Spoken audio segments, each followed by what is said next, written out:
Father Charles Hough III. Wow. How do you prefer people to interview?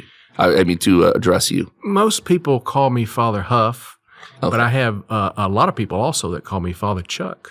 What do you prefer? And either one, Father Hough is great, you know. And I am the third, so that means there are others. And were your father and your grandfather priests as well? No, my father and grandfather are both deceased, but my grandfather was a Presbyterian elder. Okay. My dad was in medicine, so Okay. I'm the first in the line to be an ordained priest. Yeah. Yes, and you are a married priest. I am a married priest. A married Catholic priest. A married Catholic priest, yes. And how many years have you been a priest? Let's see, I'm in my 10th year as a priest, as a Catholic priest. As a Catholic priest. But I spent 32 years as an ordained Episcopal or Anglican priest. Okay, and what's the difference between the Episcopal and an Anglican priest? The Anglican Church is the Church of England. Mm-hmm. Has 18 autonomous provinces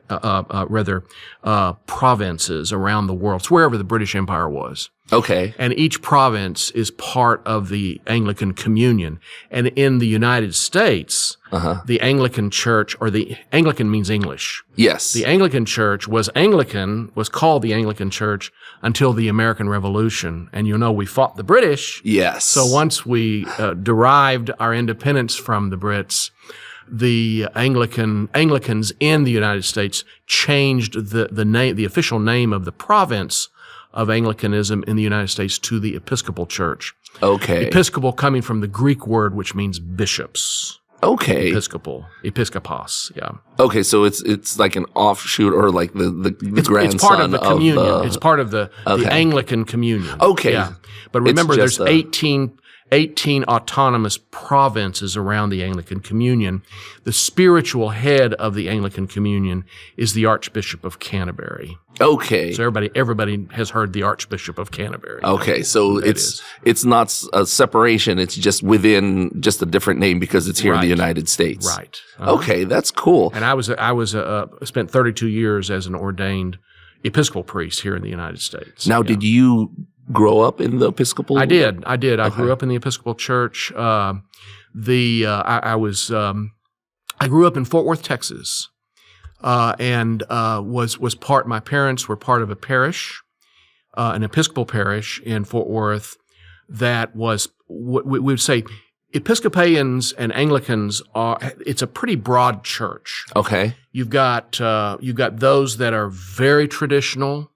We would call those folks high church. Okay. If you will. Then you have broad church, those that are sort of Protestant.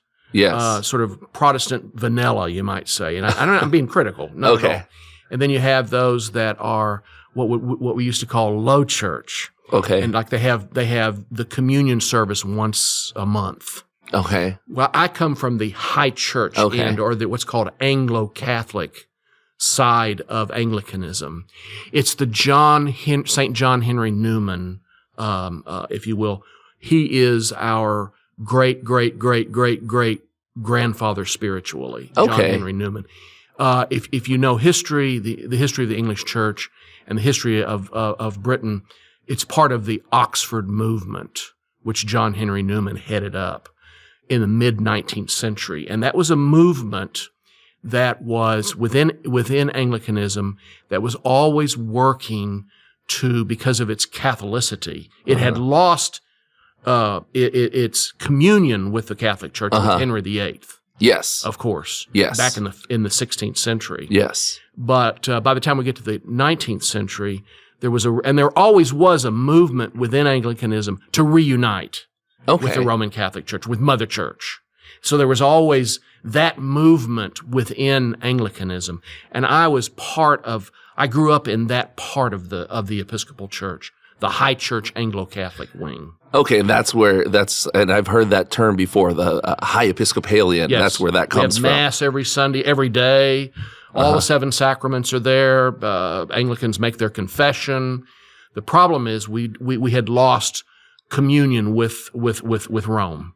and that happened in the early, the mid 16th century with Henry VIII. As you were growing up, did you have that instilled in you that, we are moving towards coming back into communion? Actually, as I was growing up, part of the Anglo-Catholic movement was to try to make the case that we were Catholic. Okay. That we actually didn't throw the baby out with the bathwater during the English Reformation. Okay. We retained the 7 sacraments, and we tried to make the case that the authority and the communion with Catholicity was still there. In other words, Anglican orders or Episcopal orders, the orders for example, the sacraments. My orders as an Episcopal priest, I was a Catholic priest.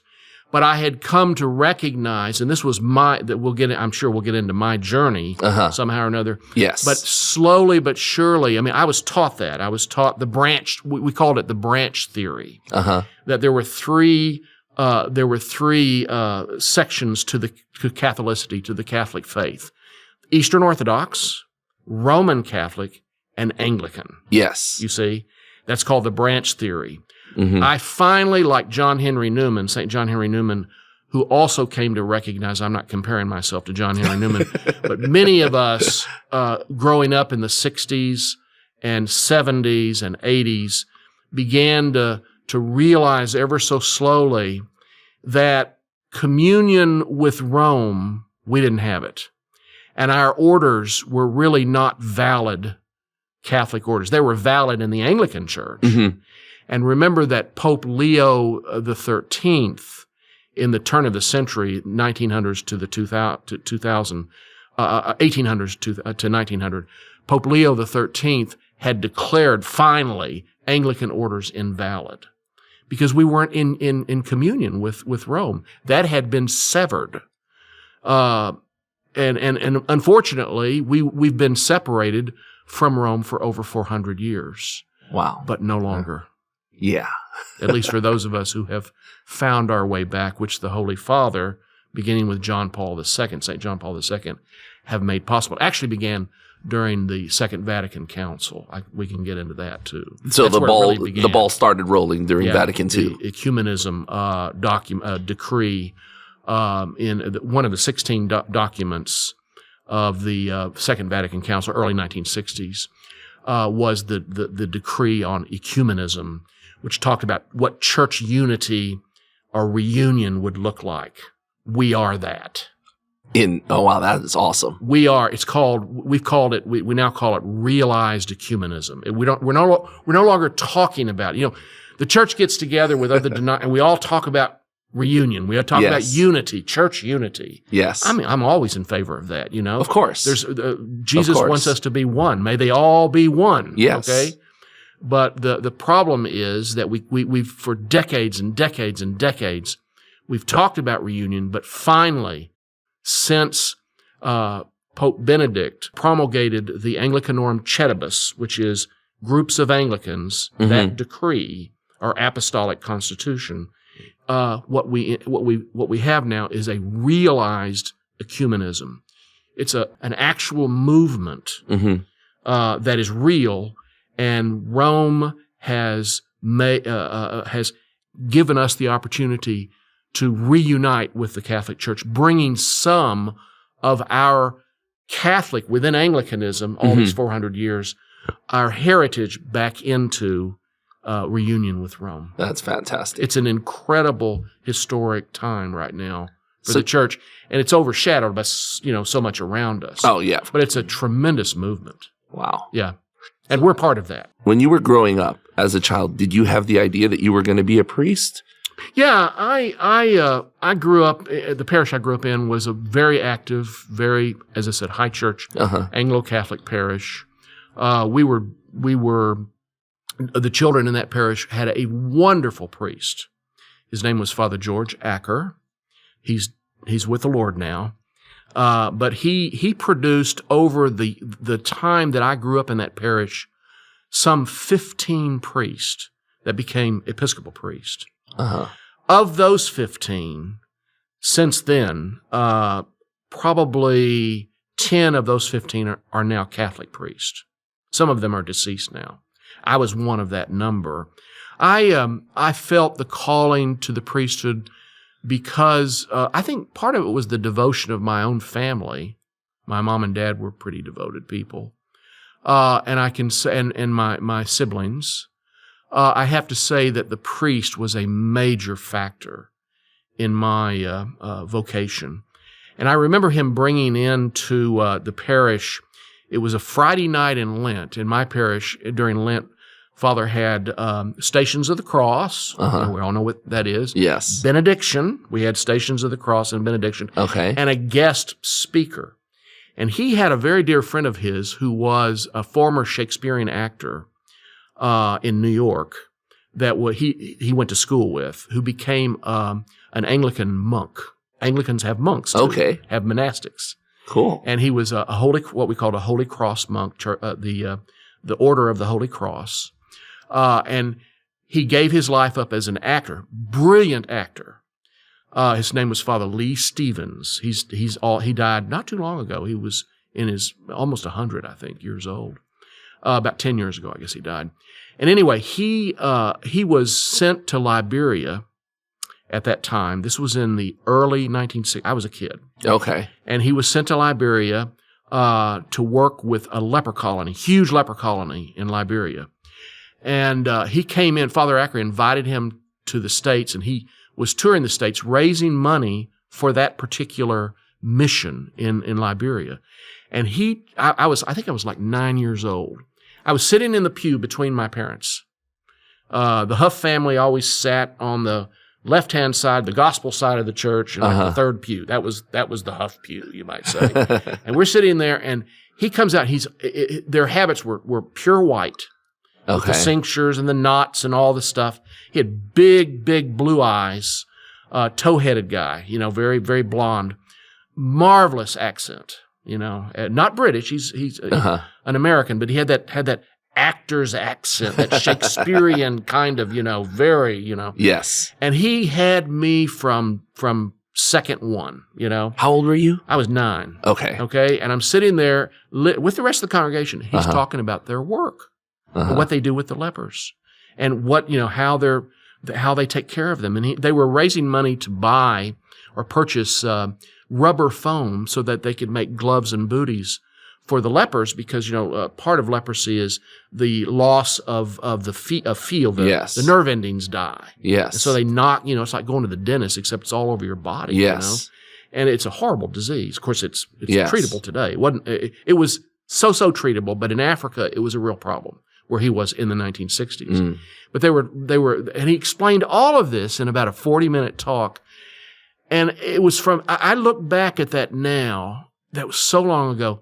But I can see that as literally the genesis, because I knew for my vocation, because I knew I need to do something that's in the church. And then you couple that with the tremendous ministry of the parish priest we had. We had one priest. He was there the whole time I grew up. With his witness and example to us, it all came together. At one point, I wanted to go to law school. I was in college, and I went through a little bit of a period where I think I'll go to law school. But the Lord said, no, you're going to seminary, and that's where I went. And then how does seminary work in the Anglican Church? In the Anglican Church, you're required to attain at least a bachelor's degree, 4 years. Okay. Bachelor's degree or more.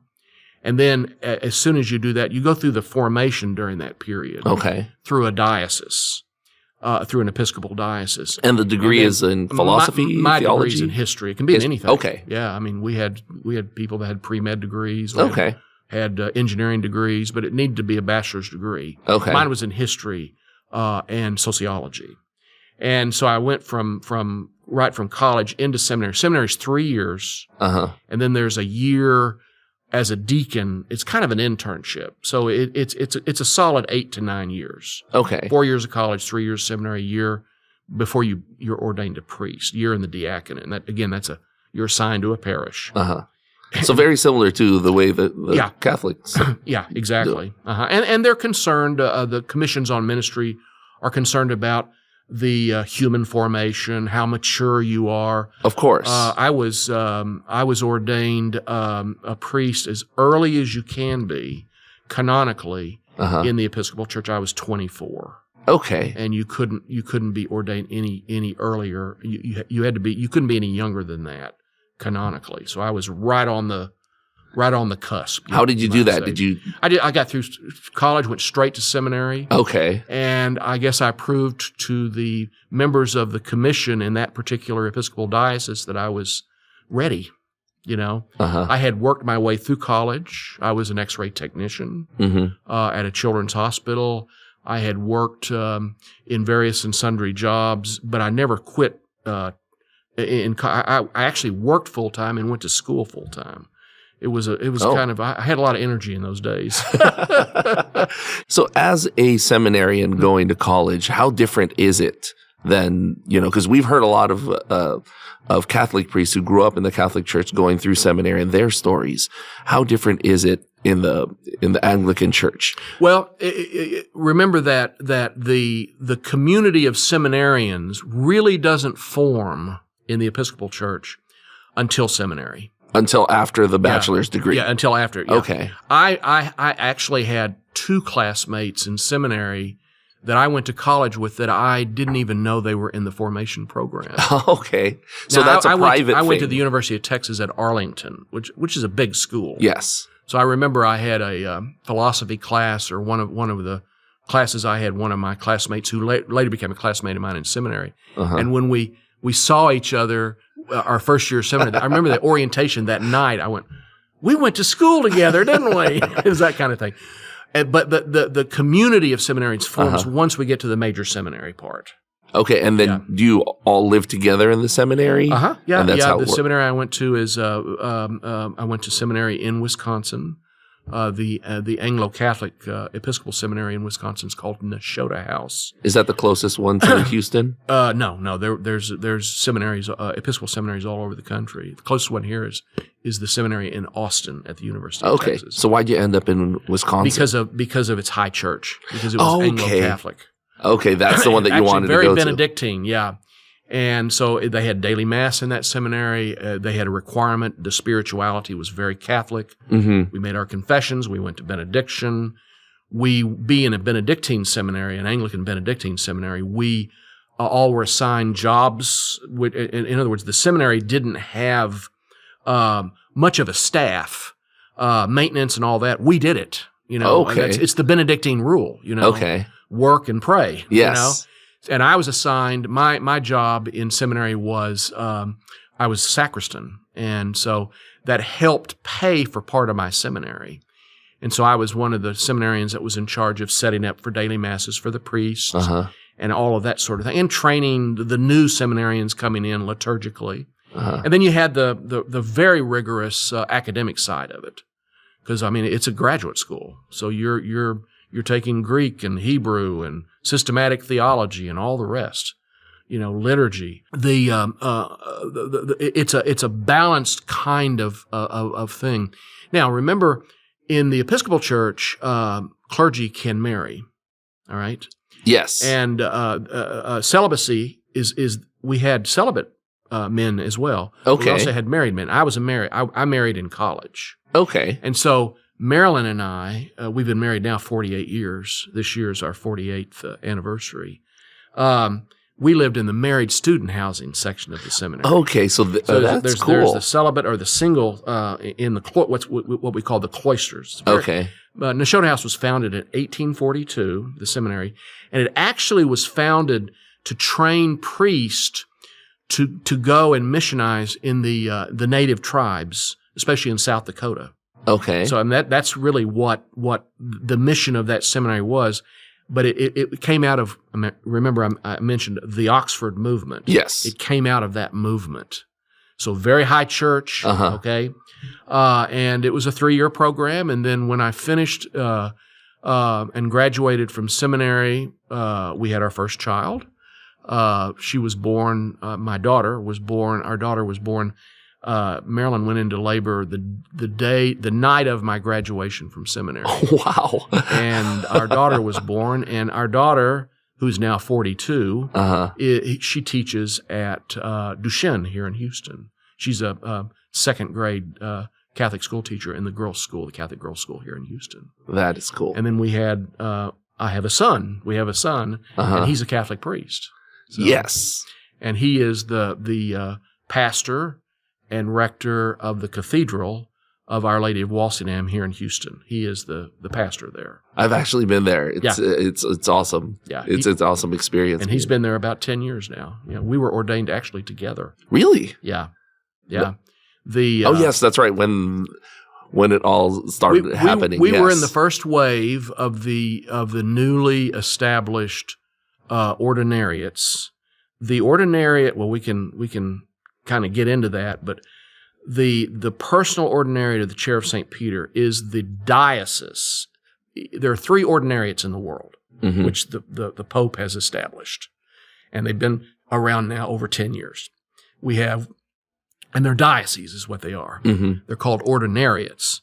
They use the model for this. It was if you know any military chaplains, for example, Catholic chaplains in the U.S. Army or Navy. Yes, they're part of the military ordinariate. In other words, it's a boundaryless diocese, and they're attached to it by their under orders in the military ordinariate under the bishop of the armed forces. That's the model they use, that the papacy used to set up the ordinariates for former Anglicans coming into the Catholic Church. And that's its mission, yes. These 3 dioceses. There's the diocese of the Ordinariate diocese in Great Britain.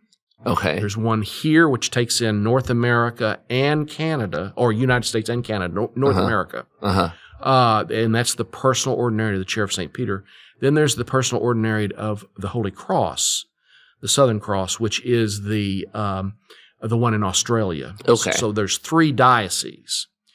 The ordinariate in North America, of which I'm a part of, has about 44 Catholic communities or parishes throughout North America. We have 70 priests now, 10, 12 deacons, permanent deacons. We have several transitional deacons who will become priests. And I think the last time I saw the number, there were like 13 or 14 men that are in the seminary pipeline. Okay. And a lot of our men go to St. Mary's here in Houston, St. Mary's Seminary. That's where I went. I've been to seminary twice, you might say. And so St. Mary's did the formation program for the first wave, and I'll get back to your question. So I came in under the first wave, which was 10 years ago, all right, 2011 and 2012.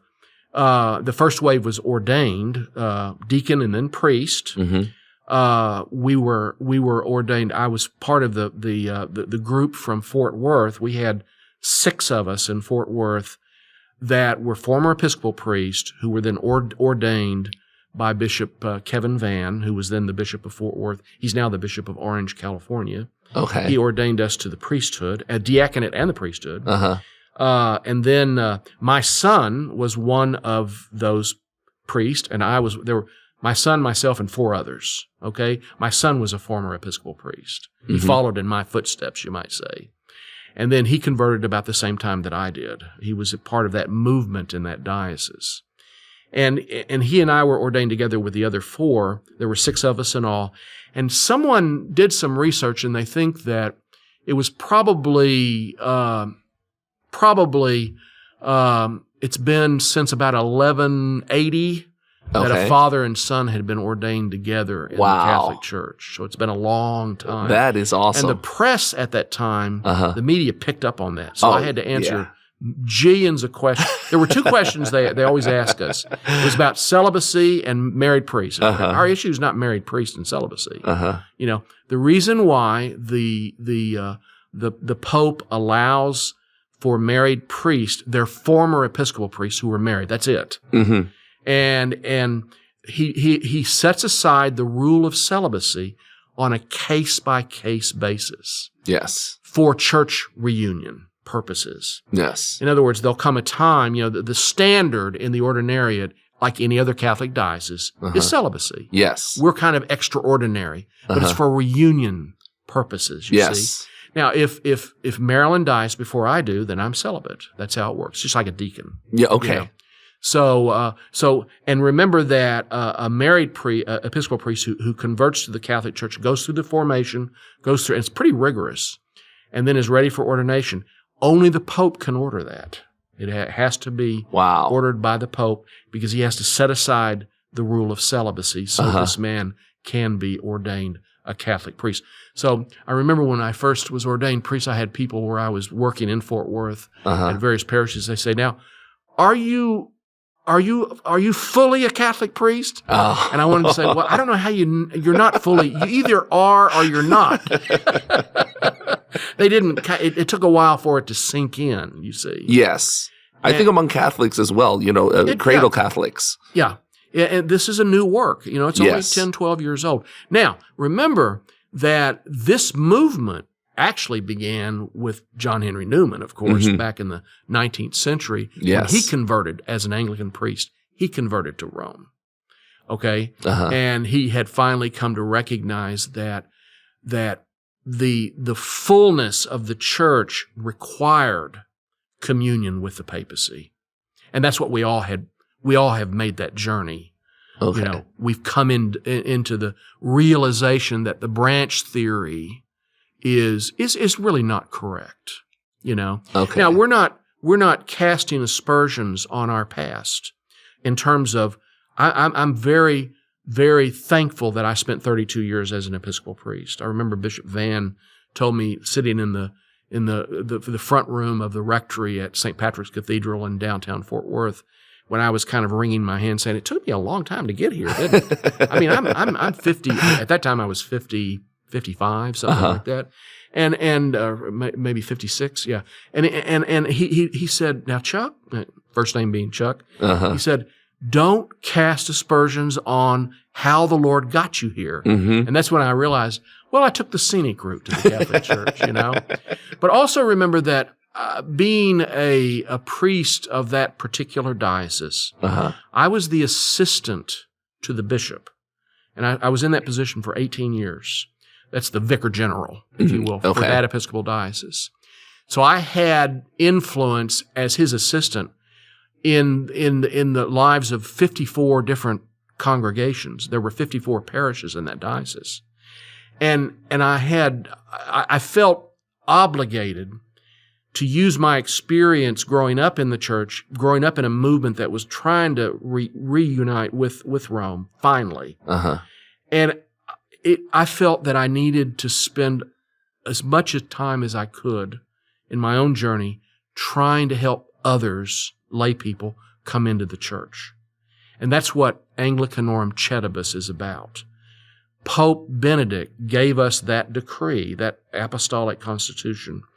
And what it does is it allows groups of Anglicans with their priest to come into the Catholic Church, go through RCIA, if you will, formation, and then be received, confirmed, and then the priest goes through very rigorous formation, which takes several years now, and then even though he's been to seminary before, second seminary. It's kind of a second seminary, and it's rigorous. I told some of the younger guys that are going through it right now, I said, I felt like, and I was in my 50s when I went, I'd been out of school for a long time. It was like taking a drink through a fire hose, It came so, there was so much that we had to do and we had to learn. Wow.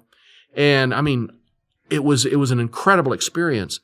But once that was done, then we achieved, if you will, the promise that began so long ago with St. John Henry Newman and his conversion, and then St. John Paul II, who began the process of allowing priests from the Episcopal Church to become Catholic priests under what's called the pastoral provision, and that began in the early 1980s. Yes. And there's a couple of them here in the Archdiocese of Galveston, Houston, who are called pastoral provision priests. They were formerly Episcopal priests. Some of them, Okay. and some of them were married as well. So the setting aside of the celibacy rule. Yes. But then Anglicanorum Cedibus was promulgated by Benedict in 2009. And that allowed for groups of Anglicans, parishes, if you will, Episcopal parishes, to come in, plus other Protestants. Oh. Methodist and others as well. Yeah. That's great. Yeah. So going back to your first seminary experience, now you didn't have to worry about celibacy, because I know that's something that a lot of Catholic marriage priests. is allowed, yeah. Yes, Catholic it's also priests, allowed in the Eastern Orthodox Church too, you know. Yeah. So a lot of the Catholic priests here that we've had on the show, they said that was one of the things that they had to get over the most. Oh yeah. What understand that. So since you had that put aside for, since you were in the Anglican church or the Episcopalian church, what difficulties did you encounter during your formation? Yeah. I think the difficulties reside around twin vocations. That's the way I would explain it. Okay. The vocation to marriage and the vocation to priesthood. All right? That's hard. And it really is. It's I can hard. imagine. I'm not saying, feel sorry for us. But I wouldn't do it any other way. For me, anyway. Okay. And again, marriage is not our issue in the Ordinariate. We're not trying to come to the Catholic Church and say all these priests ought to get married. No. That couldn't be further from the truth, you know? But marriage is a vocation, and it is a one of the very purpose of marriage is for the salvation of two souls by literally giving themselves away to each other. The two become one. Yes. You can no longer do your own thing, so to speak. And you begin to learn how to surrender yourself. So marriage and family, yes, the domestic church, is part of that surrendering of our will and becoming more, if you will, in tune with God's will. That's what any vocation does. We're not allowed to do what we would like to do all the time. If we did that, we're not going to go to heaven. If I'm allowed to do whatever I want to do, regardless, I'm not going to go to heaven. I mean, it's about it. That's how vocations work. Priesthood is very similar. The monastic vocations work the same way, you see. And so the difficulty begins with trying to maintain a healthy relationship, marriage with spouse, and raising children, et cetera, and also functioning as the pastor of a parish, for example, a priest in a parish. Yes. It's doable because I did it for 32 years, and I've done it since then, 10 years as a Catholic priest. Yes. It's doable, you see. But that's a difficult proposition and can be, all right? Celibacy is a real gift that the church has. And I'm not saying that married priests are better than, or celibate priests are better than. No, it's just different. Yes. And they're vocations.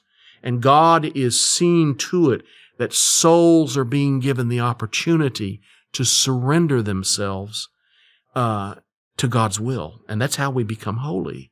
Of course, there's a lot more to it, of course. We can get into that. But that the difficulty began in seminary.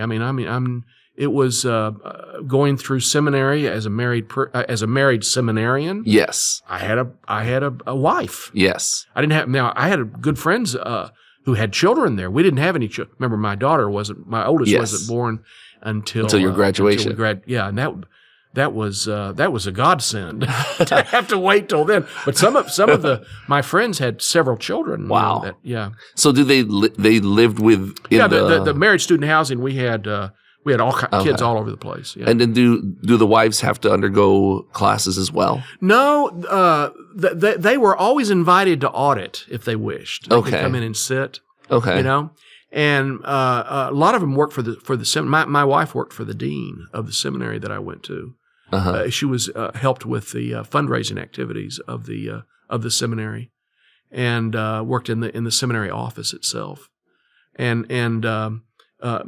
because we didn't have any children at the time, we were able to that was a lot easier for us. Oh, yes. But they also had daycare programs and all the rest for the kids. Okay, that's good. So, we all know, any married person knows that the first few years, it can get a little rough in the marriage. And you were going through seminary at that time. Was there a point when you said, "Oh, maybe I should just concentrate on, did you ever think of leaving the seminary at any point just to concentrate on your married life?" I never went through any kind of a crisis like that. I knew some young men that did, some friends that did, and survived it. And I had some friends that didn't, But Marilyn and I were if I could say this, and I say this in all humility, we were kind of naturals to the program, you might say. Okay. We both loved being there. Okay. I enjoyed every minute I was in seminary. Uh-huh. It was hard. There were but the reward of the community, yes, and the way we took care of each other. There were 110 students in the seminary I went to. The year I graduated, we had 110 students. The community was solid as a rock. It was a worshiping, praying, caring community, and my wife was a natural in that. She became in fact, our senior year, she was the president of what's called the Women of Nashotah House, and it was the wives group. She was the president of that group, and they did all kinds of things in terms of providing social activities for us. Oh, yeah. It was lots of fun, and the single guys. I mean, we kind of adopted some of them, Several of them used to eat with us almost every night. They'd leave the refectory and come over to the married student housing and be part of life there too. What was the rule with the single guys?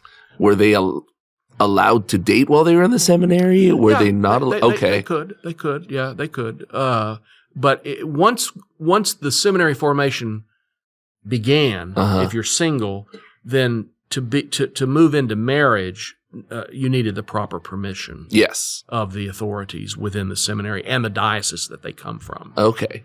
Now, and remember, in the Eastern Orthodox Church, one can marry, a priest can marry, or a seminarian can marry, but once they're ordained, priests can't marry. I'm sorry, I misspoke. Once they're ordained, that's it. You're celibate. Okay, you're locked in. That's right. Whatever you are, there you're locked in. And then no priest who's married can become a bishop. Okay. Of course, that's true with the ordinariate. I mean, none of us will ever become bishops. Okay. That's not going to happen. And our first ordinary, Monsignor Jeffrey Steenson, was a married priest. Uh-huh.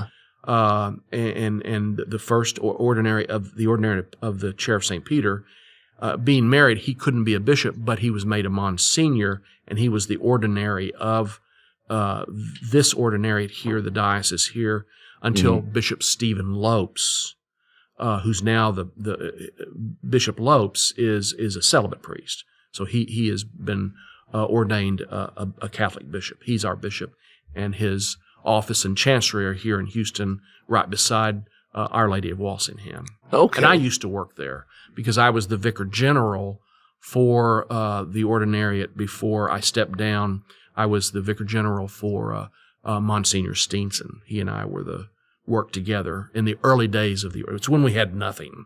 Okay. We literally started the ordinariate with nothing. I officed out of my car, in fact. Wow. Yeah. Yeah. And it was, we didn't have a whole lot to work with. Wow. But it's come a long way since then. So coming out of seminary, what were your first assignments like? Again, that's in the, you mean as a Catholic priest?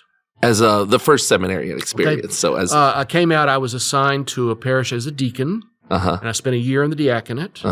I was assigned to a parish in North Dallas.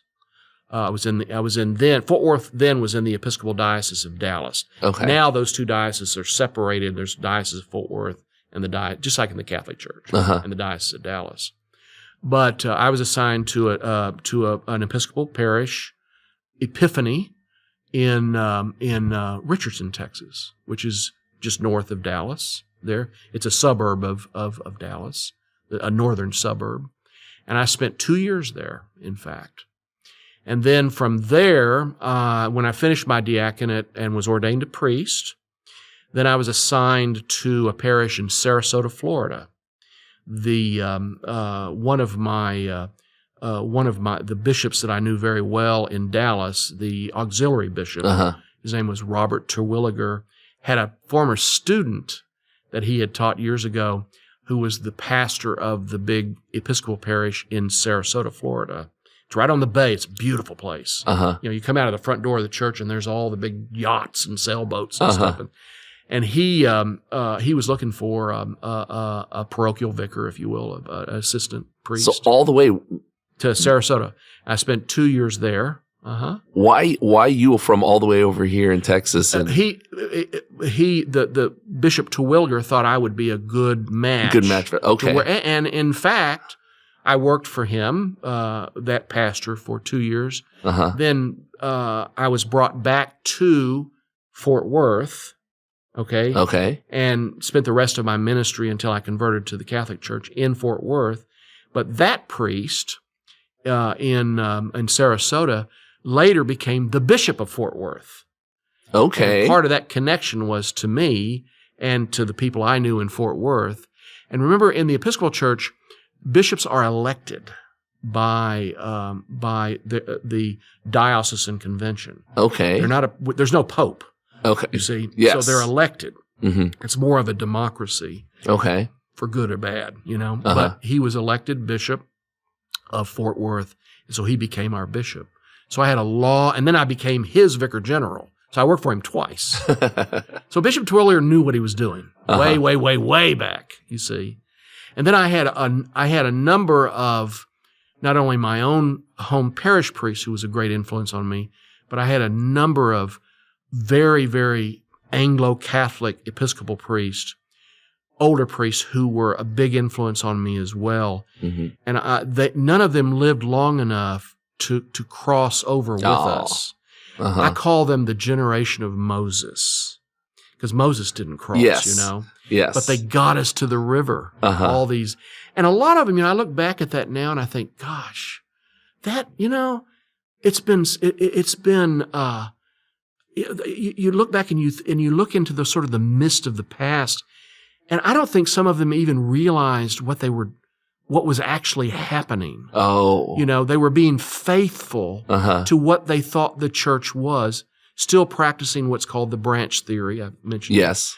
But they knew enough and they were faithful enough to work with us young guys, and we were coming forward, and the way that movement finally encapsulated itself was that in the Diocese of Fort Worth, the Episcopal Diocese of Fort Worth, since 1987, that diocese has produced 36 Catholic priests.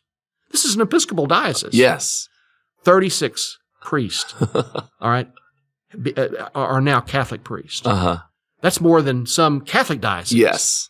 Since 1987. Wow. They have made, because that was a hotbed, and there were hotbeds all over the world of Anglo-Catholics who were wanting to, and we were in dialogue for years with the Vatican. Yes. And they were working with us. I was working with a group of clergy in Fort Worth. There were 10 of us in all. We even went to Rome, and we had meetings, and this went on over several years until finally, at one of those meetings, I remember one of the cardinals said, "I think it's time for you all to go ahead and make your formal request to the Holy Father." Wow.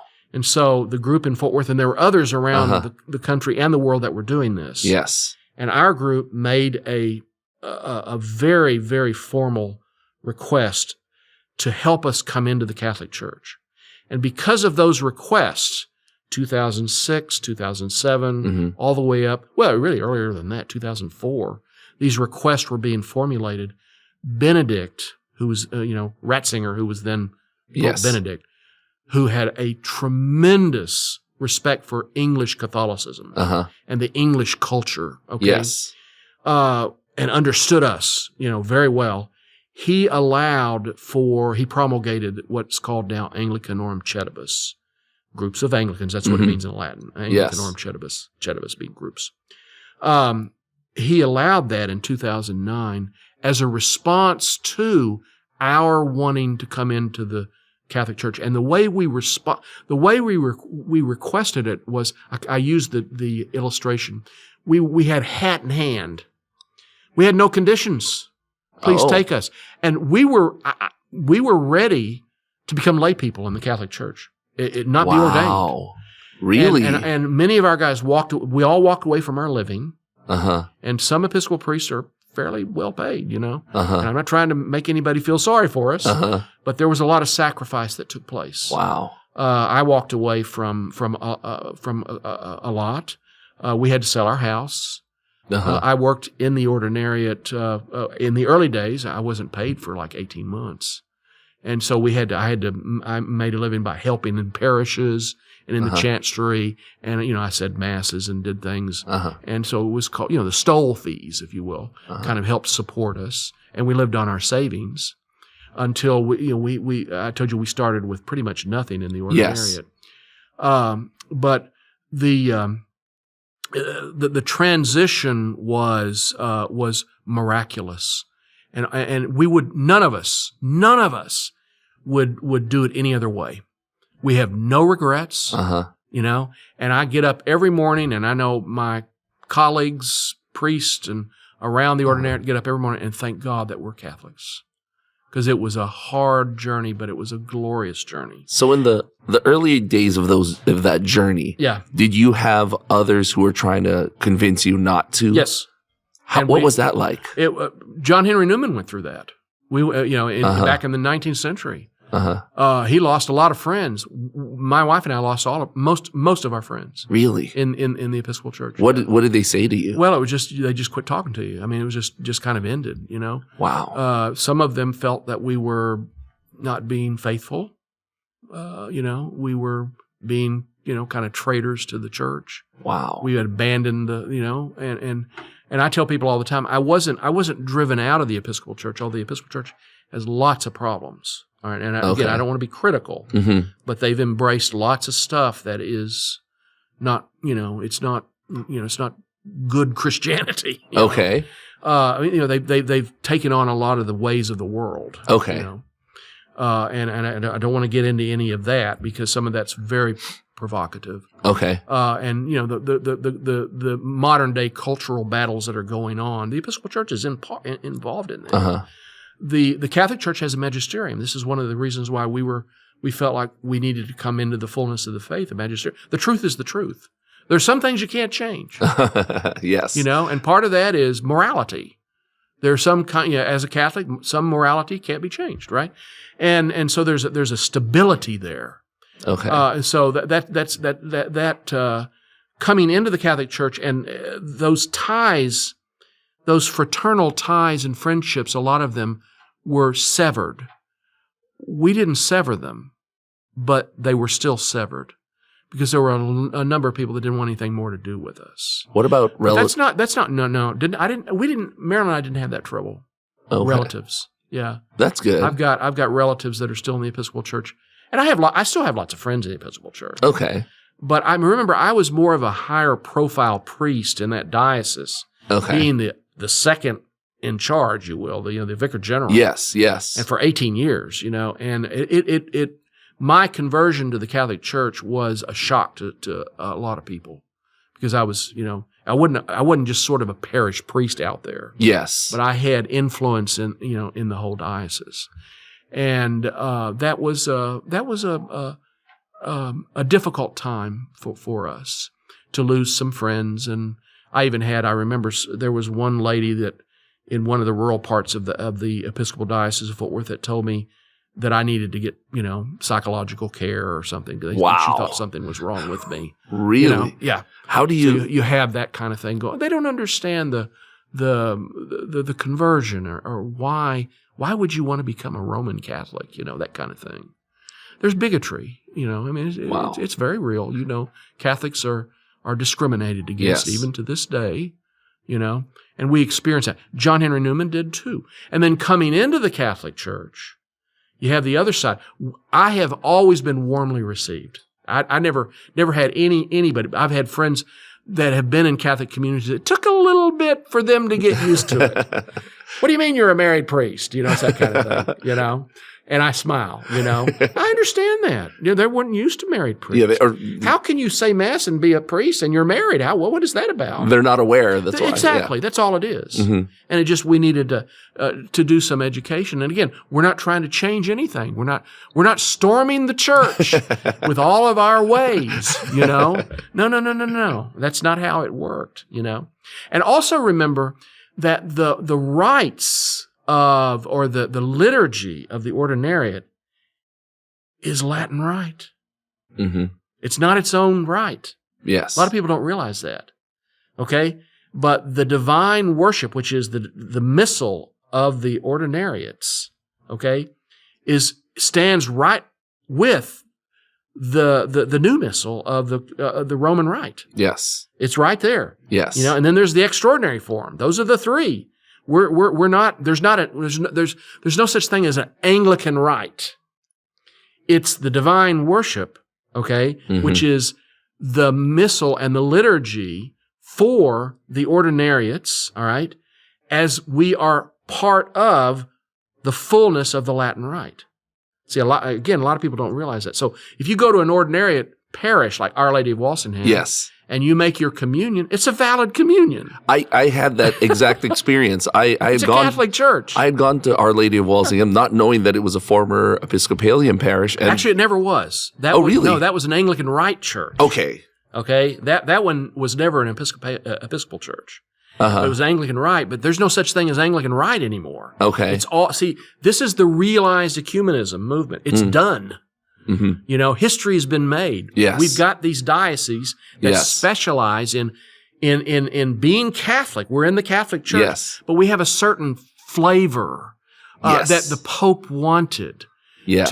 That all of the liturgical rites that we keep in the divine missal, the divine worship, the missal of the ordinariate, they're part of a long history of English language and spirituality that was part of the Catholic Church. Remember, the English Church was part of the Catholic Church before the 16th century. Yes. And then the prayer book language of Anglicanism retained its Catholicity. Yes. Most of it's monastic, you see. Mm-hmm. And that's what, Benedict could see that. He's a very educated man. Uh-huh. He understood it. And so he saw this as a way in which we can contribute to the diversity of the Catholic Church and be fully Catholic, but bringing in some of the great spirituality and liturgy that sustained us as wannabe Catholics, if you will, in the Anglican tradition for so long. And it was like those were formulated and put together by an interdicastery commission that was put together by the Pope. And that expression, that ordinariate liturgy, which is Latin rite, it's been said, this stuff was given to this heritage of music and liturgy and spirituality was given to Peter, the church.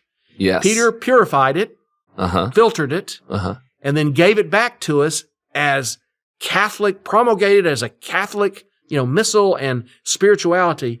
And then he says to us, now go and make lots of Catholics. Mm-hmm. That's what our mission is. Take it and go and make lots of Catholics. So it becomes very friendly to separated brethren. I'll use the Vatican II language. Okay. Who are, like in Anglicanism, who will come to an ordinary parish and they'll see things they've seen before. You see? Yes. But it's all Catholic now. I like how you use the term, it's a different flavor, because that's exactly what I felt when I went to Our Lady of Walsingham. this is a Catholic Mass. It feels like a Catholic Mass, but there's a different flavor to it. It's all ice cream, but it's just, yes. There are different flavors of ice cream, but it's all Catholic. It's all ice cream. I didn't know it at the time that it was, the whole situation. Yeah. And when you go to an ordinariate community, it's a Catholic church. Yes. Just like any other Catholic church. Yes. You're going to get that kind of flavor, but you've gone to Mass. Yes. You go to there on Sunday. You've taken care of your obligation. Yes. You see what I'm saying? And the ordinariate reaches out to those who are Protestants, Anglicans specifically, Methodists. Remember, Methodism came out of Anglicanism. Mm-hmm. So you have all of this ecumenism that's going on, that's actually happening, coming into the church and being received and confirmed and become, practicing Catholics.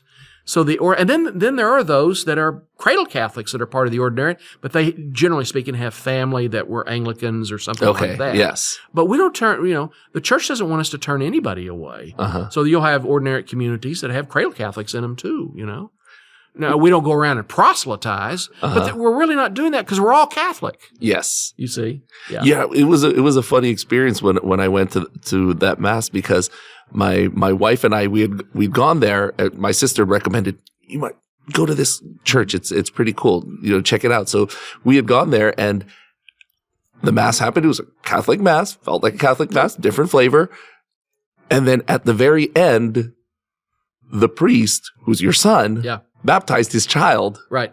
And then they were taking pictures of it. I said, oh, this is a married priest. Yeah. This is the most interesting thing. So, and of course they probably saw the new faces of new Catholics. So you were there when my granddaughter, did he baptize? I can't remember when it was. That would have been my granddaughter. Caroline. And I was there. We were there, and they had kind of made an announcement. They probably saw the new faces. They said, That's okay, canon law, and then Pope Benedict, and they kind of explained it. And we were there, and we were just. We have a picture of there's a group of a whole bunch of us that were Pope Francis's guests several years ago when my youngest grandchild, we have 4 grandchildren, and our youngest, which you saw baptized, it sounds like. Yes. She was with us in Rome. She was little bitty, so she traveled with her parents. And we're all there together, all these ordinariate priests and their wives and families. And we're sitting there in Vatican Square, right there, And Pope Francis comes down and greets all of us. Wow. And he picks up my granddaughter, and, and gives her a blessing. And the picture is his holding my granddaughter, and my son and my daughter-in-law are sitting there. I'm up about 4 rows up. You can see my head looking down.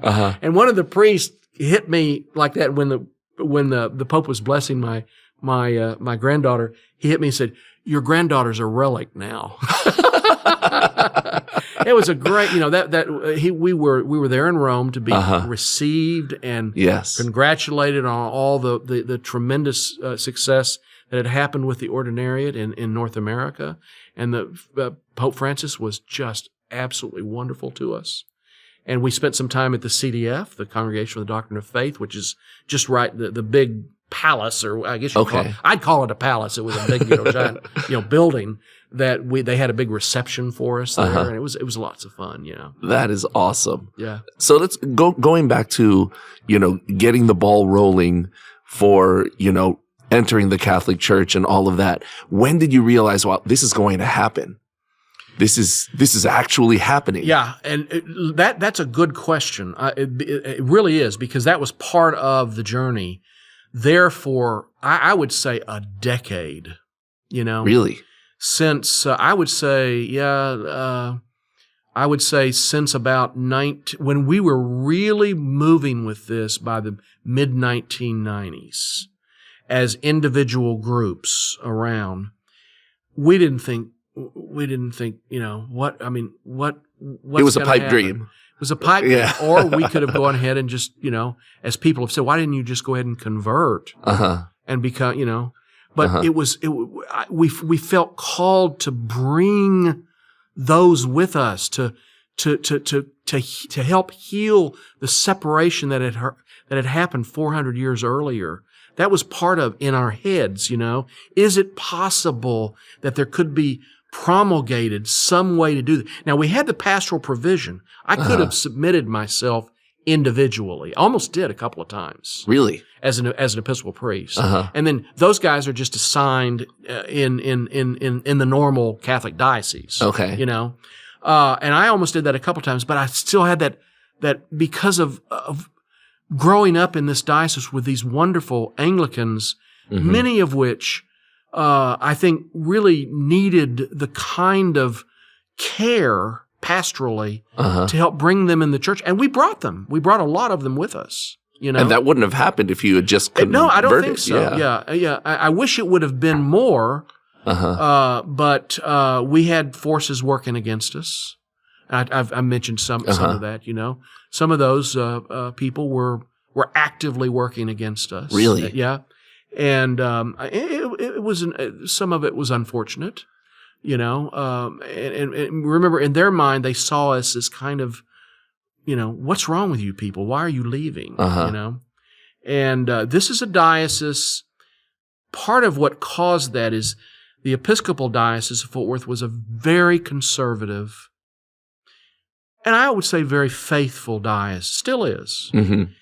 And it was standing against the new, if you will, morality, the issues of morality that the Episcopal Church was embracing, and this particular diocese had years of standing against it, especially at what are called general conventions. Remember, in the Episcopal Church, there's a general convention that meets every 3 years that regulates life in this autonomous province. Okay.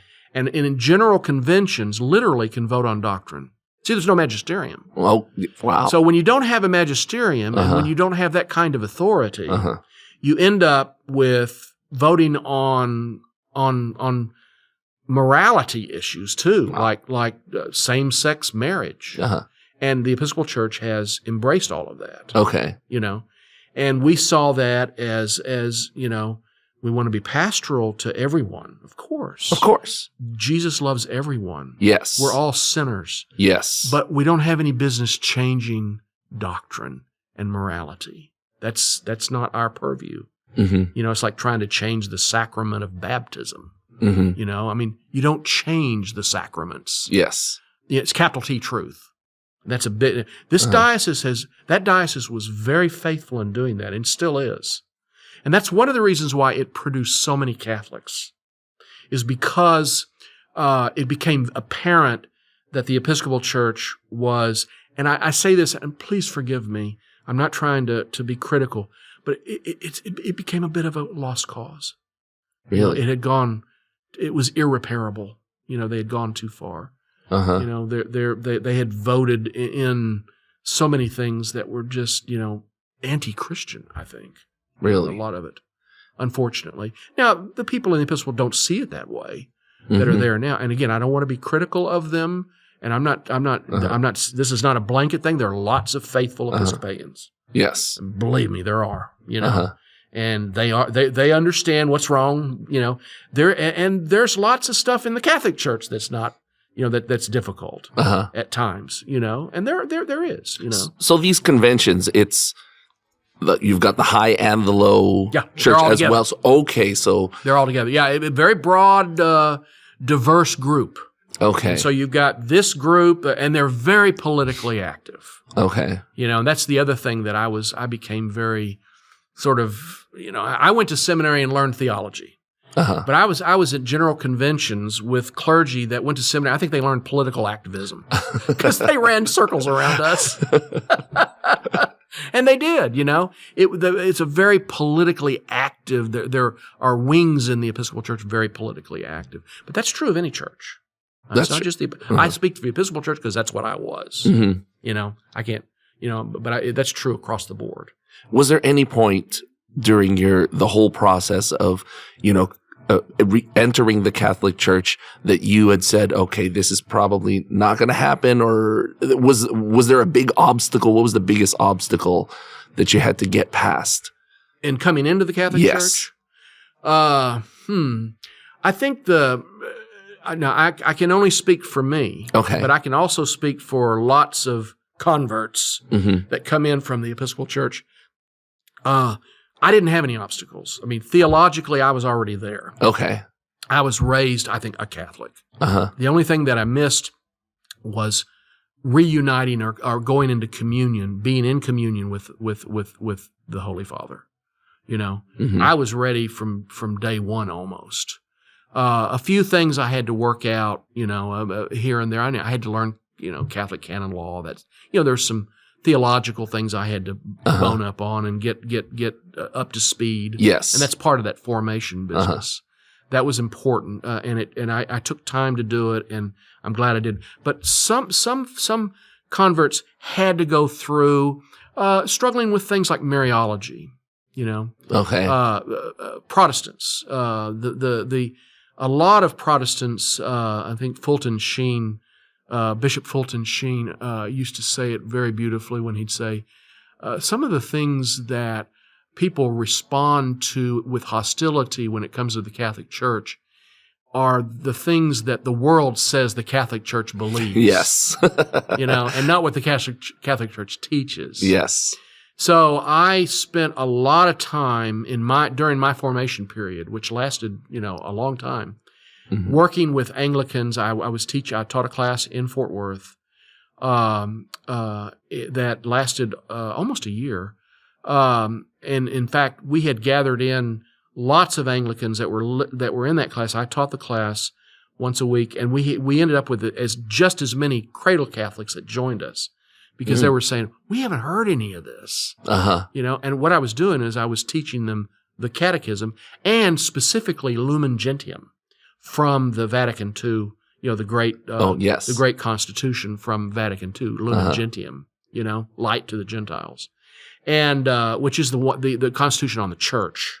All right, and we spent a lot of time learning what was there, and that was a part. At the end of Lumen Gentium, you'll know that there's the section on Mary. They attached it. It's the last chapter of Lumen Gentium's on Mary and Mariology, you know.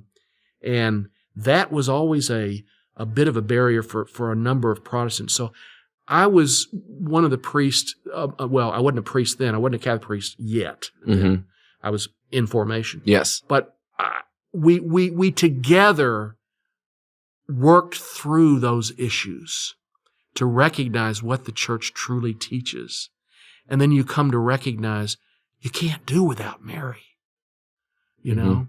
Without Mary, we don't have. I remember the old bishop, I told you, Robert Terwilliger, the auxiliary of Dallas that sent me to Sarasota, Florida, used to work with our young, he was an Anglican bishop. He used to say, if we don't get it right with Mary, we're never going to get anything right. You know, I mean, that's coming from an Episcopal bishop. Yes. You know, if he would have lived long enough, he would have been with us, but he died. He had a stroke, unfortunately. Yeah. He was part of the Moses generation, you see. Yes, the Moses generation. We're the Joshua.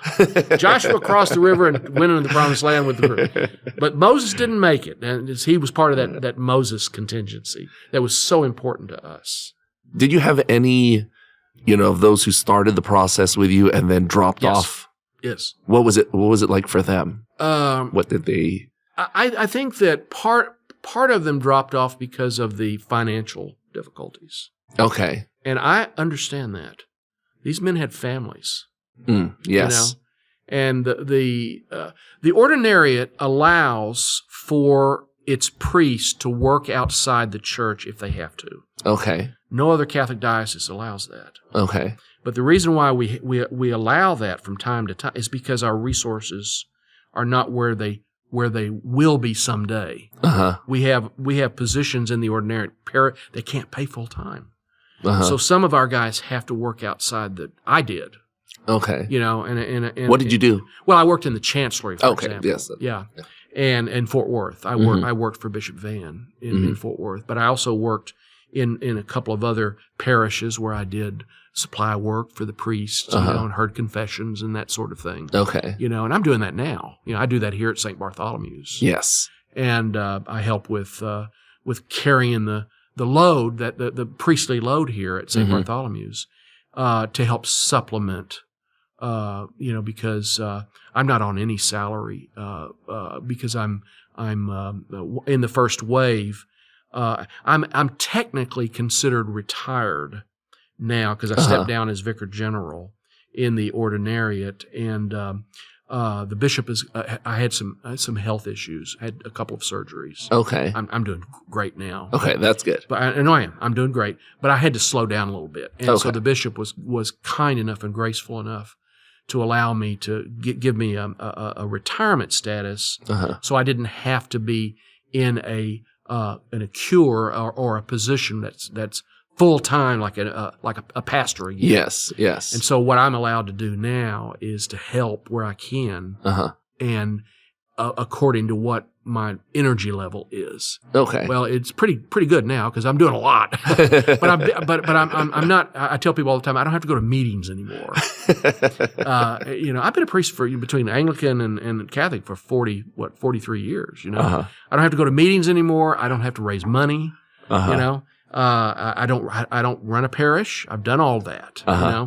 I'm just a priest. I get to say mass.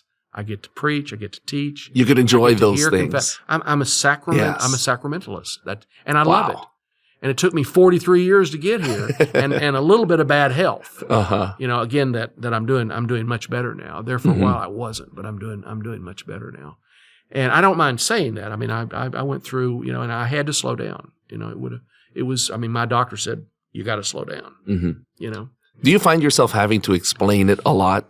To people that you meet? Yeah. So you've gotten used to it, huh? Yeah. And we practice a kind of discretion that we teach the married, and there's not as many coming into the Catholic Church now as there were. The former Episcopal priests are married. Because we got most of them that are going to become Catholic. They're here. But there's still some more.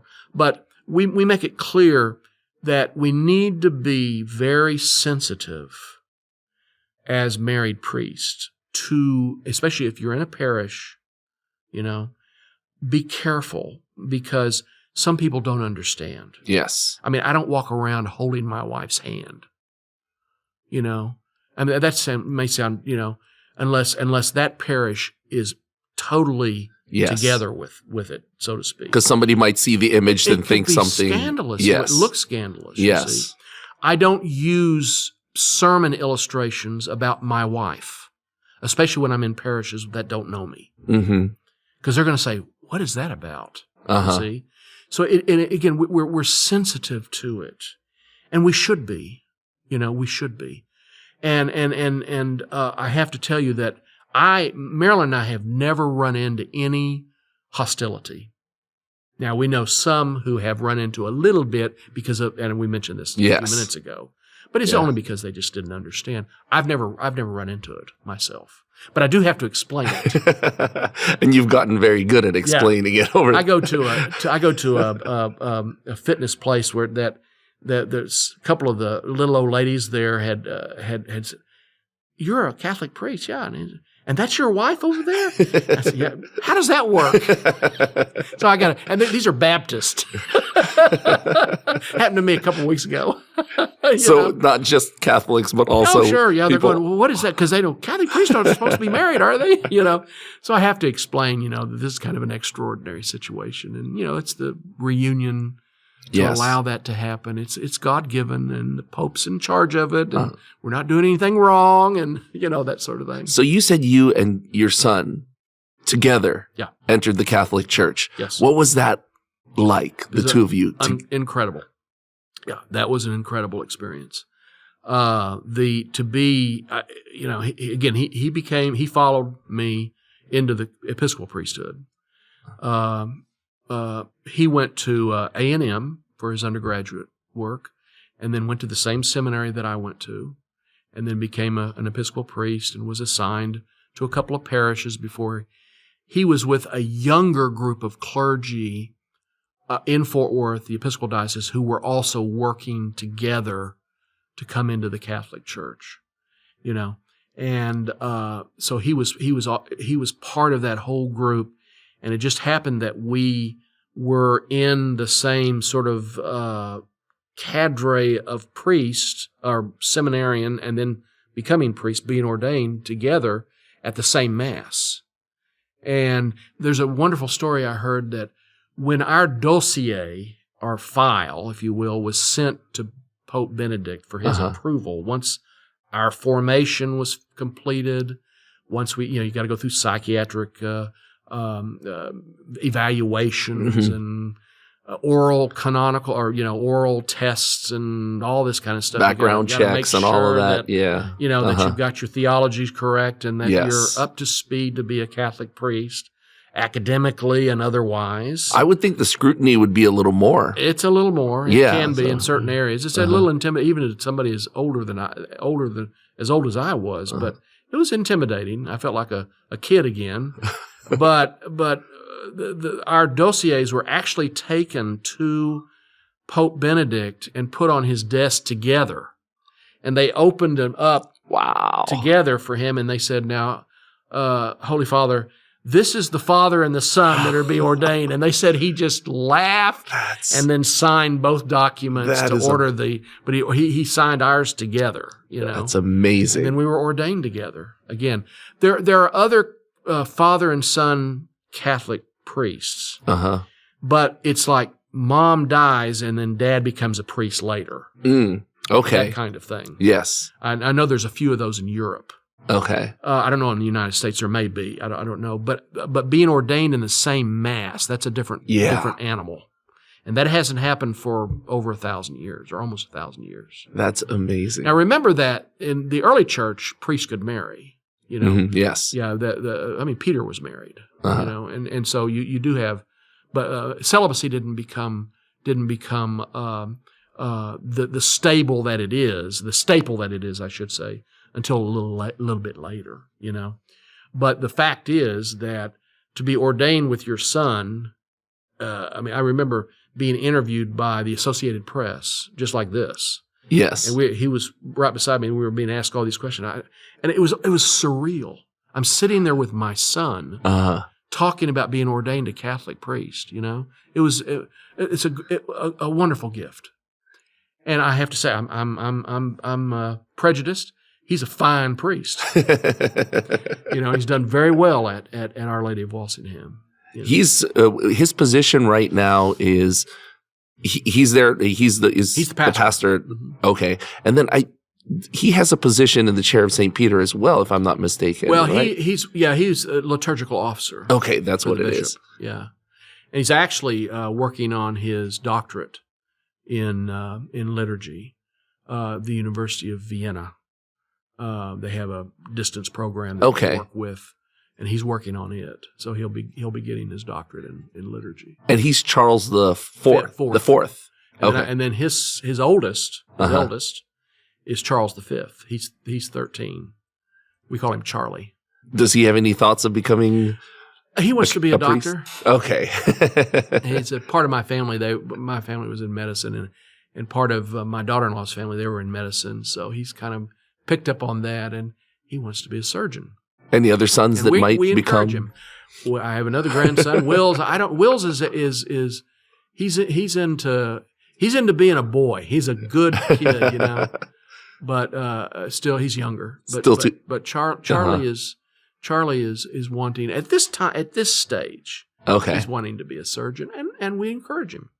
We don't have any expectations. So you're Chuck, he's Charlie, and then your my son is Chuck. Chuck as well. We used to call him Little Chuck. He's 6'4". So I look up at my Little Chuck son. Little Chuck. It's kind of a guy named Tiny who's gigantic. My grandfather was 6'6", so I think he got some of that those genes. He was a big guy. So you talked about being interviewed when the two of you entered the Catholic Church. Now you said that the question, and you kind of touched on this earlier. The question that you get a lot is, what do you think about married priests and the church may be changing the teaching. You kind of touched on it. Would you like to, go into that a little more? I made it very clear to the Associated Press. I remember that interview, and I said, you guys keep picking up. Now, you're not the only one that interviewed us. We were interviewed by a 2-day period. It was a lot of media, And I said, you guys keep going back to this question. Yes. I mean, it was one of the local television stations in Dallas. Uh-huh. That's who it was. And they're the ones that finally said, well, what do you think about, having married I mean, the church is changing. I said, the church is not changing. I said, don't go there. That's not what's happening. Uh-huh. And I explained what's happening, the extraordinary reason for this. Yes. You see? And that we're not, our issues in the ordinary, we're not about bringing married priests, or we're not opposed to celibacy. Mm-hmm. That has nothing to do with what's going on here.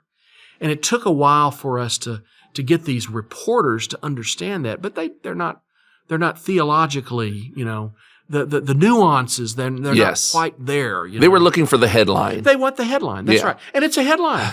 Married Catholic priest. And this one's got a son who's a priest. Yes. Golly, that drew them they came out of the woodwork, So you had it was sort of like an information campaign on your part. A little bit. And since then, especially that first year, Monsignor Steenson had asked me to do some public presentations, which I did. I spoke to a number of large Catholic groups, I should say. Knights of Columbus and some other gatherings that invited me to come and talk about the Ordinariate. And I would be in the Vicar General. I did that, and I made a number of public presentations and got into these particular kinds of things. And then I took questions from the floor, and most of those questions had to do with what you're asking right now. Yes. Now, how does this work? And let's see. You guys are you really Catholic? Or why didn't you just go to a regular Catholic parish and become a Catholic? Uh-huh. You see, why does this need to be done? Mm-hmm. And see, they don't understand. Again, it's nuanced. Yes. It's the realized ecumenism. That's a big deal.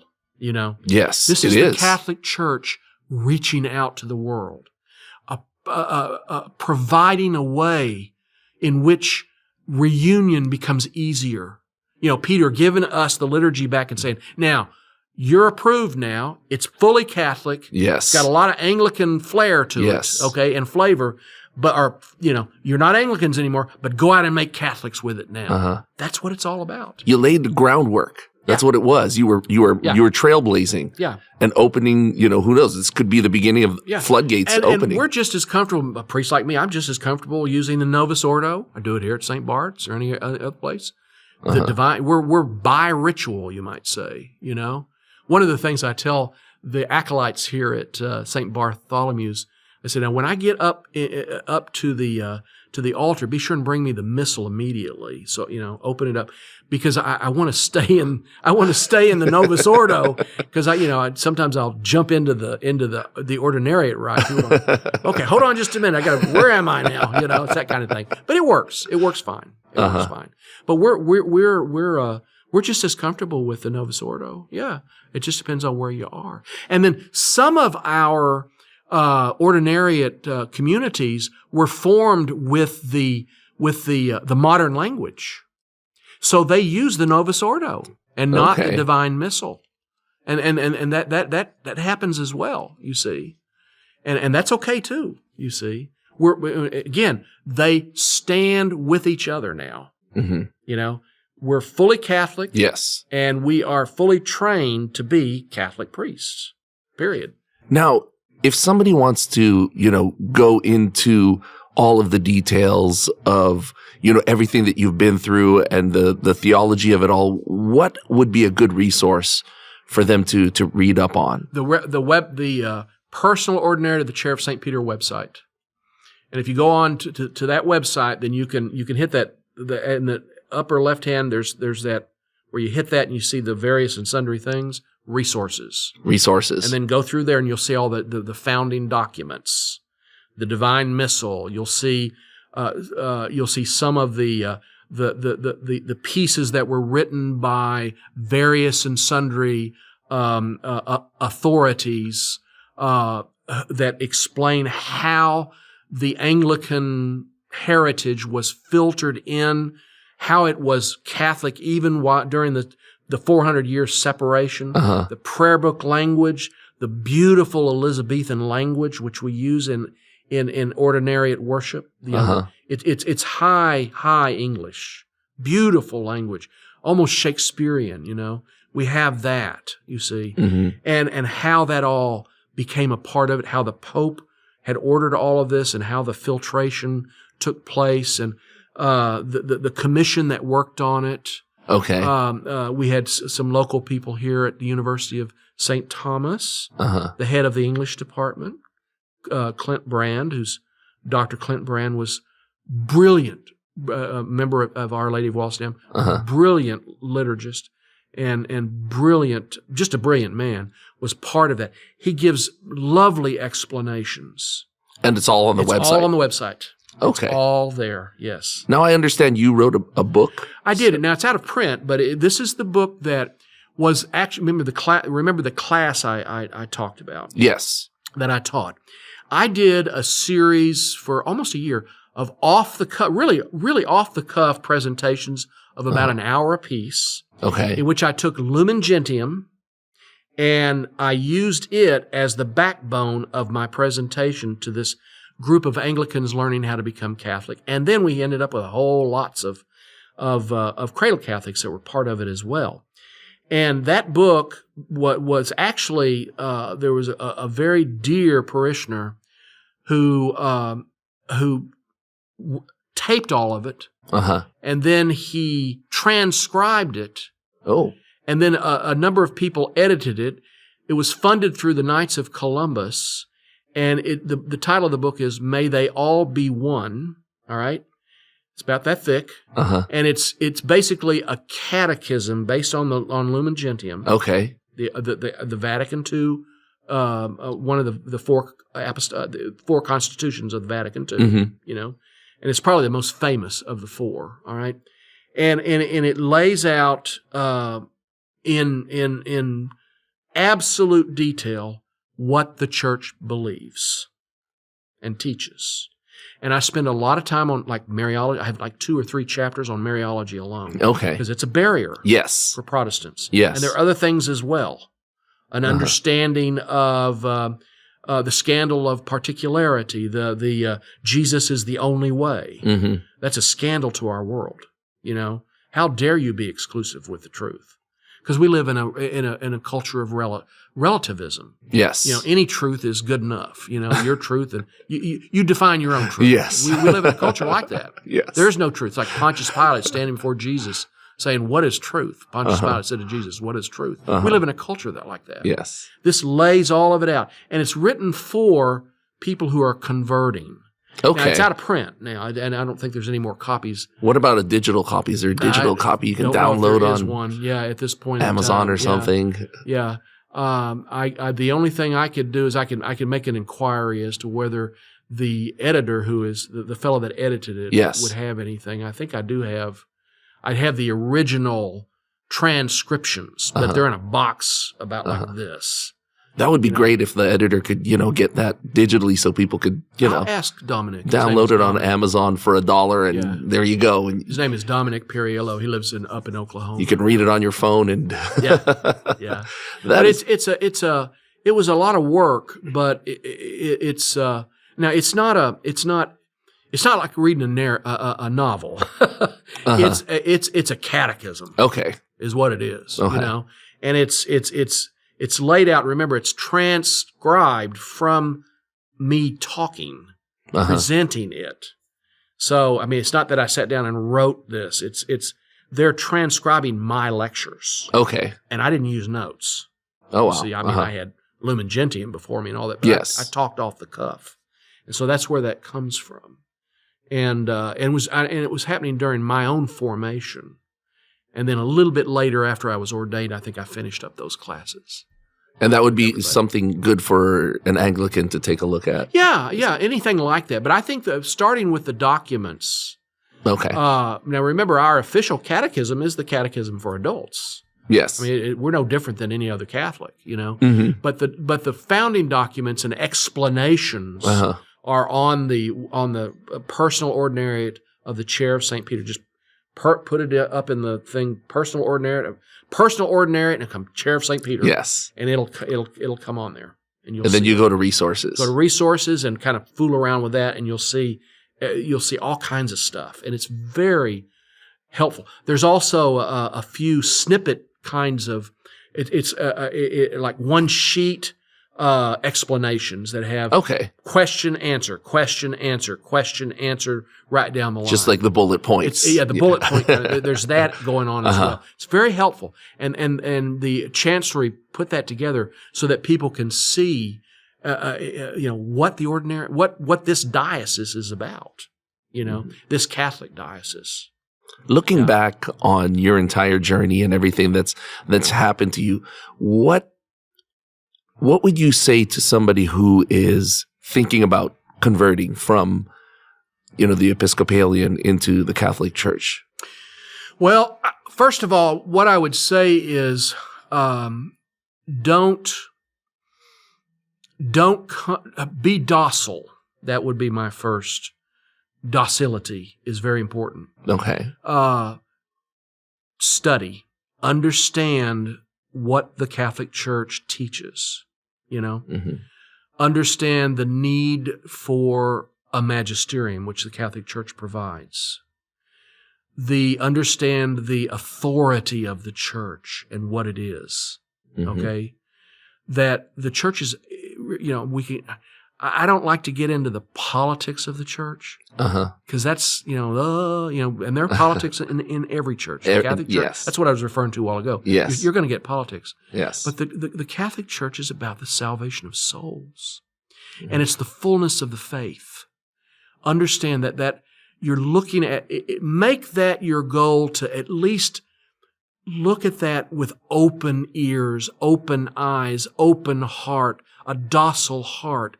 That it's the fullness of the faith. It is the fullness of the truth that Jesus brought into the world, and that truth is found in the Catholic Church. Now, the separated brethren, I like that term. That's what Vatican II gave to those outside of the Catholic Church. They're no longer called heretics. Yes. Not very pastoral. No, not at all. The Holy Father would appreciate that, because he talks about we need to be pastoral, Yes. But that word carries so much baggage anyway, But separated brethren, I was part of the separated brethren, I know what that means. The separated brethren have the gospel, but, and I say this in all humility and without being critical, but not in its fullness. It's a biological fullness, a physical joining and communion with the Holy Mother Church. And when you have that and you're open to it, then you begin to study the various and sundry things and open yourself up to it. Don't come at it from the standpoint of what's wrong with where you are now. Okay? Because that creates anger. And I'm not sure that's helpful. Yeah. I really fought hard to not be angry at how things were going when I was in my former life. I can't control that stuff anyway. None of us can. Let's grow up. Yes. But let's look forward and see. This is the gift. I call it, when Jesus was teaching about the pearl of great price, where you'll sell everything. Remember the merchant who sold everything to receive the pearl of great price, to purchase it? That's what the Catholic Church is. And you get to a point to where you're open to do that. And in fact, you'll do anything. And so all these men that have done this and their families that have left their livings to come to the Catholic Church, to be priest in the Catholic Church, they don't, there's no regret. It's the pearl of great price. You see, it's the most important thing that there is. Salvation, God, the truth, capital T truth, unchangeable, eternal. That's so important. So be open to that kind of journey is what I'm saying. So don't get on the journey because you're angry. And it's the only way really we're going to deal with what we're dealing with in our culture today is we've got to get away from the anger and get back to who we are, Amen. And what God, why God put us here, And the other thing is have a sense of humor about it. about learning the faith. There is a great sense of humor. I remember reading stuff, and I didn't know that. And I was raised in a very good Catholic environment, although albeit it was separated brethren, but I still was raised. But I didn't know that. Brought a smile to my face. I'm doing that every day. I was preaching a homily the other day, and I was telling people, I said, one of the things that I've realized, being a Catholic priest now for 10 years, I'm still, and I guess I will to the day I die, I hope so anyway, I'm still seeing things in Scripture I've never seen before. It's amazing. Or I've read something 100 times in the past, and all at once I see what it really means. What's the depth of the Scripture? It's incredible. It's the same. And I do that with Catholic theology as well. What would you like to say to those friends of yours that have cut you off when you started your journey? I think what I would say is, first of all, I'm not angry. And I'm no longer hurt. I'm still your friend, and I would say to them, if you don't see what I saw, it's okay. It's okay. I don't want to make judgment on whether you decide to stay where you are. You have a right to do that. And the gospel of Jesus Christ is present in the denomination I come from, the Episcopal. It's there. Mm-hmm. Jesus is there. It's just, for me, not in its fullness, if you will. It could be so much bigger, you see. And I think I would say, I would no hurt feelings. I mean, I'm over that now. At first, it was hard. Mm-hmm. I've got feelings just like anybody else. You, Rudy, we all have feelings. Yes. And I got my feelings hurt. And I think I said things that I shouldn't have to myself. I don't think I ever had any arguments with anybody. Maybe I did. But I maybe I did. I look back at that now. I've already made my confession about all that kind of thing. Mm-hmm. I'm over all that. And so let's be friends.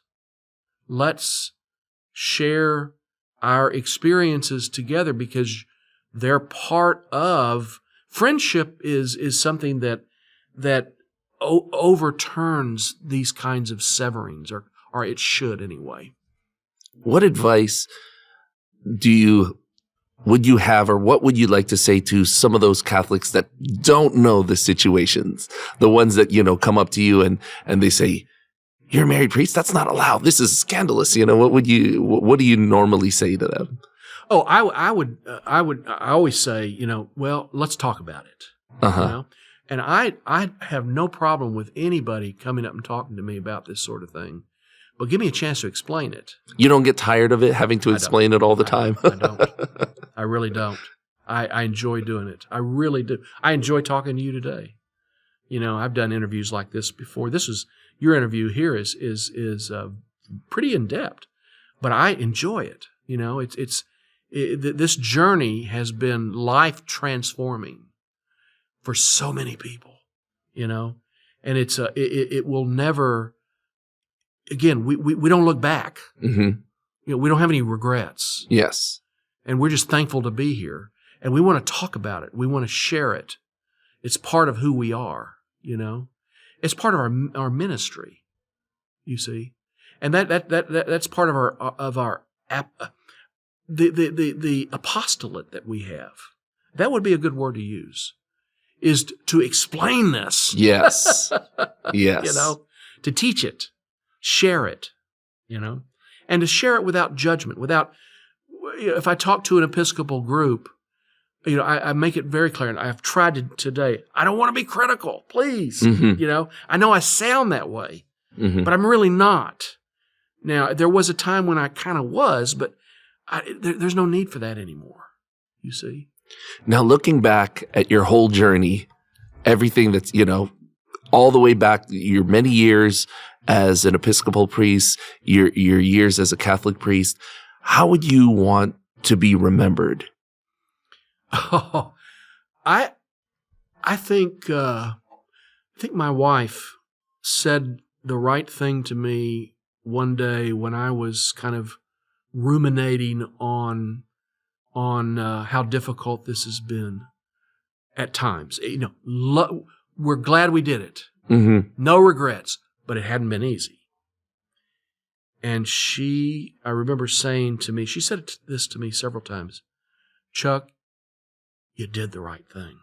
And that's what's important. You did the right thing. And doing the right thing, whatever cost it is, it's worth it. And that puts it in perspective for me right there. You did the right thing.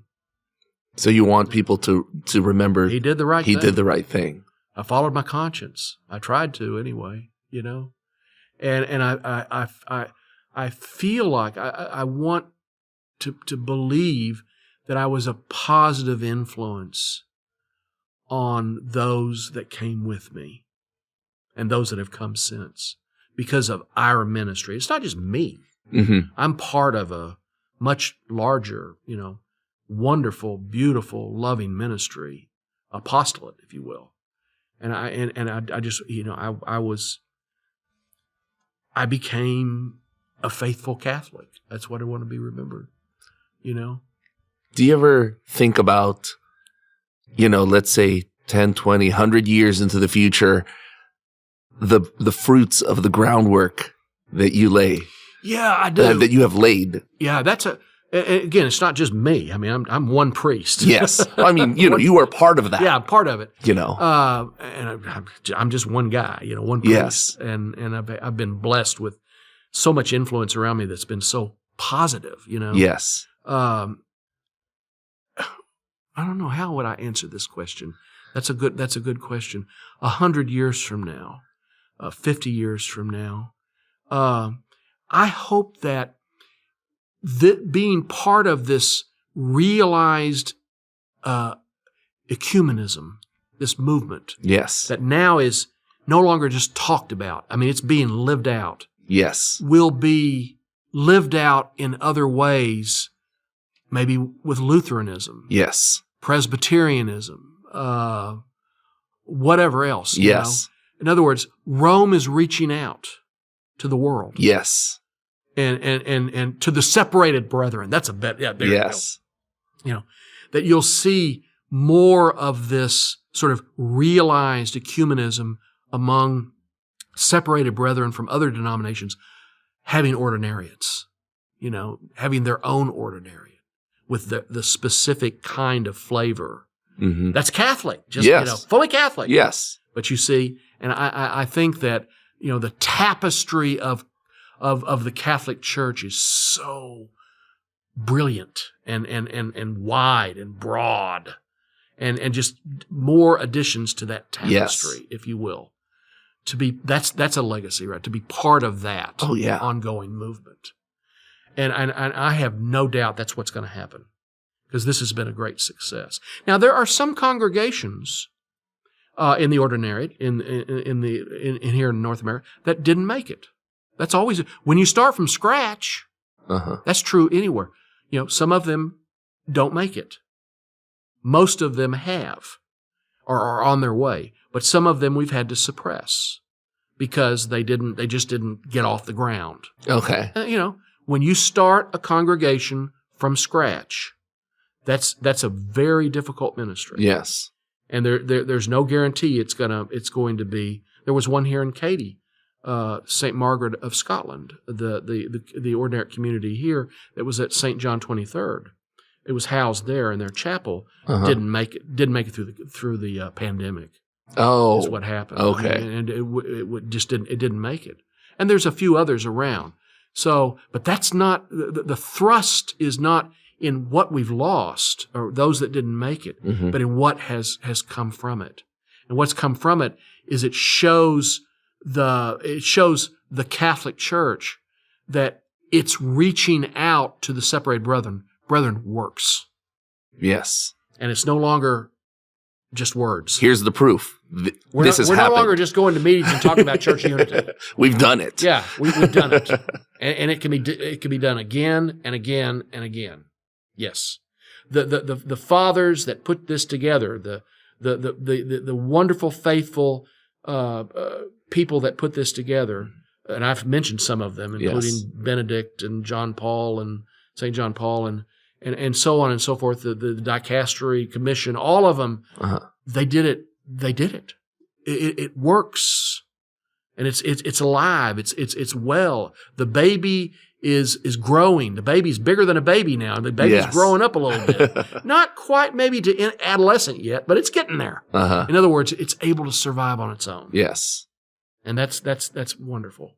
And that means it can be done again.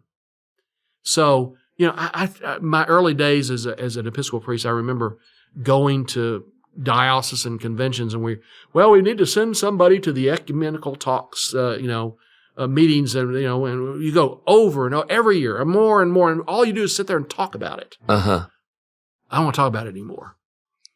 Let's do it, and we did. That's what it's all about. Thank you so much, Father Chuck, for sitting down with us and just giving us all this information and sharing with us your journey. Yeah. What an awesome journey it's been. I appreciate it. Appreciate you giving me a little bit of a stage to do it.